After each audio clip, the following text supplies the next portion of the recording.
जादुई गुफाएं। दो जादुई गुफाएं गोपालपुरी नामक गांव में सोनिया और सुमन नाम की दो सहेलियां रहती थीं।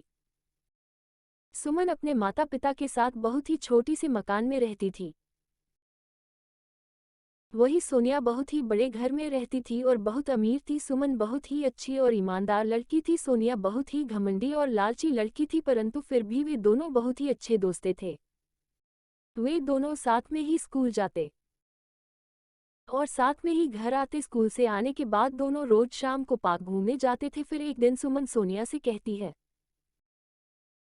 सोनिया, तुम्हें पता है हमारे गांव के बाहर वाले जंगल में कोई गुफा है और मैंने सुना है जो कोई भी उस गुफा में जाता है वो वापस लौट कर नहीं आता। सुमन, ये सब कहने की बातें हैं, ऐसा कुछ भी नहीं है, चलो हम आज ही उस गुफा के पास घूमने जाते हैं। सोनिया, अच्छा तुम कहती हो तो चलते हैं।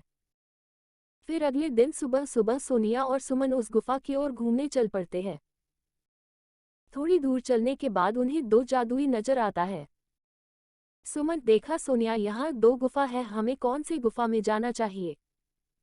सोनिया, अरे मुझे क्या पता। सुमन और सोनिया दोनों ये सोच ही रही थी कि कौन सी गुफा में जाए, तभी वहां एक परी प्रकट हुई और कहती है, परी, हाँ हाँ हाँ, मेरे इस जादुई जंगल में तुम दोनों का स्वागत है। और जैसे कि तुम देख सकती हो तुम्हारे सामने दो गुफा है, एक गुफा अच्छाई का और दूसरा गुफा बुराई का।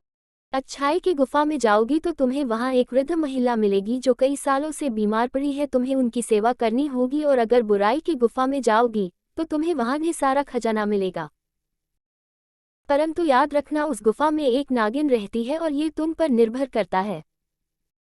तुम कौन सा मार्ग चुनती हो, अच्छाई का या बुराई का? हाँ हाँ हाँ हाँ, इतना बोलकर वो परी वहां से गायब हो जाती है।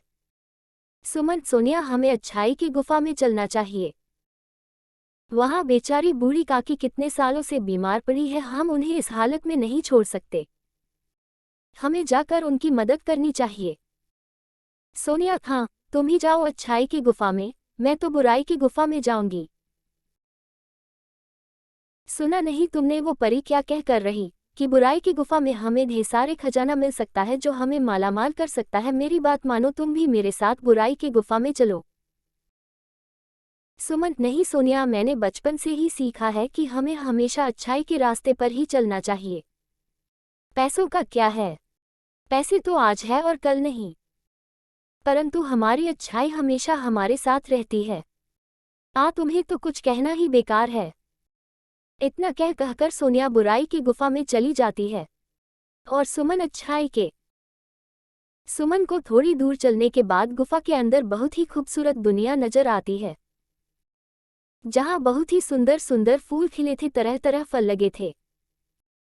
सुमन को बहुत भूख लगी थी तो वो पेड़ से फल तोड़कर खाने लगी।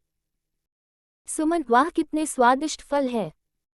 तभी सुमन को वहां एक कुटिया नजर आती है जिसमें से खांसने की आवाज आती है। सुमन उस कुटी के पास जाती है और कहती है, अम्मा, खांसने की आवाज।